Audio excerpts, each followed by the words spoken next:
This is Ella Studena, live from London studio. Israeli strikes have once again hit Yemen's capital Sana'a after a Houthi missile launch.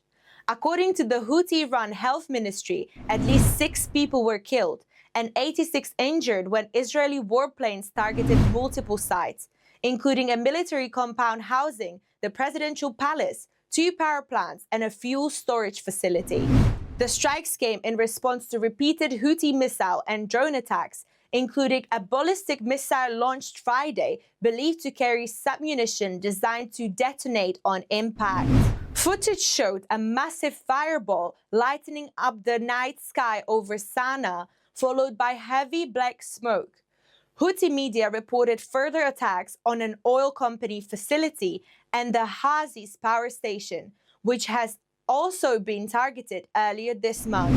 Since the Gaza war began in October 2023, the Iran-backed Houthis have launched dozens of missiles and drones at Israel, most intercepted. Their attacks have also expanded to commercial vessels in the Red Sea and Gulf of Aden, including US and UK ships. Israeli Defense Minister Israel Katz has warned that the Houthis would pay with compound interest for every attempted strike. Today, we're joined by Hannah Porter, a Yemen analyst and researcher who has extensively covered regional security dynamics. So what is driving this new escalation between the Houthis and Israel?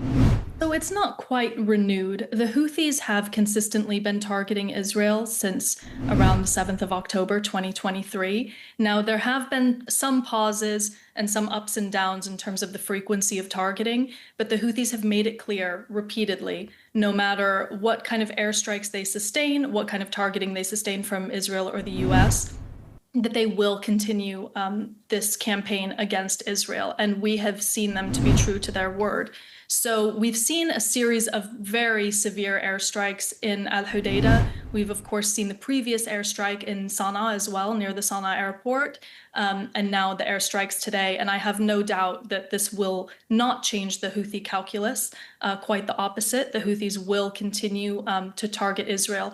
I think possibly the change that we've seen in the recent escalation is that the Houthis apparently have a slightly new military capability, which is including submunitions in their missiles that they're launching toward Israel. So I think the logic behind that, the thinking behind that in terms of the Houthis is that they know that the vast majority of their missiles will be intercepted over Israeli airspace. Now, if some of the shrapnel or some of the fragments actually contain submunitions that will explode upon impact, then I think that they are hoping that that will allow more intense or more severe impact of their targeting in Israel and potentially reaching Ben Gurion Airport as they have done previously or in the vicinity of Ben Gurion.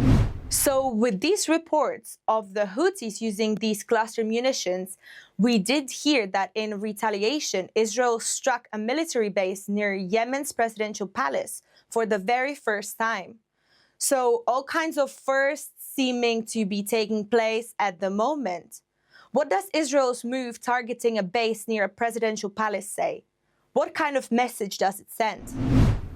Well, Israel has been sending the message to the Houthis for a long time that they need to stop their attacks on Israel and potentially their attacks on shipping as well, although that has certainly decreased. Now, I think that there's maybe 2 potential goals from Israel. The first is genuinely to stop the Houthis from targeting Israel through a show of force. And I think as well, the Israelis are attempting to degrade the Houthis' military capabilities. So some of the targets that we've seen previously, including the military a strike that we saw today, is attempted to make sure that the Houthis can't as effectively target Israel in the future. However, we haven't really seen a tangible impact of this.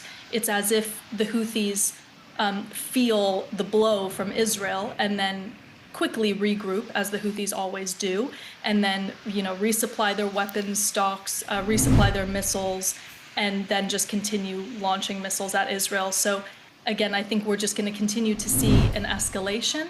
And I think it's important to point out that Neither Israel nor the Houthis really have an interest in this stopping right now. Now, of course, Israel does not want the Houthis to be launching missiles at their territory, but I think it is a way of drawing attention to how Israel is still being targeted.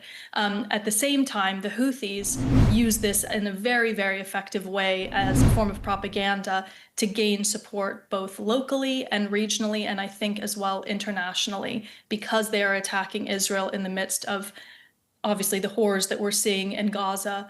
It actually helps their support base. So it's difficult to see a path forward or a way out for either side at this stage.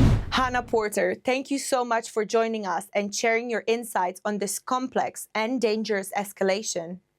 Thank you.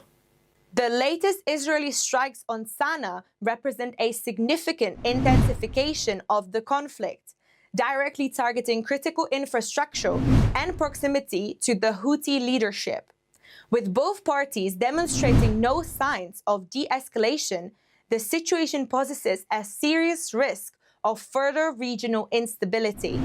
Stay tuned for more updates on this story. Keep watching Ocean News.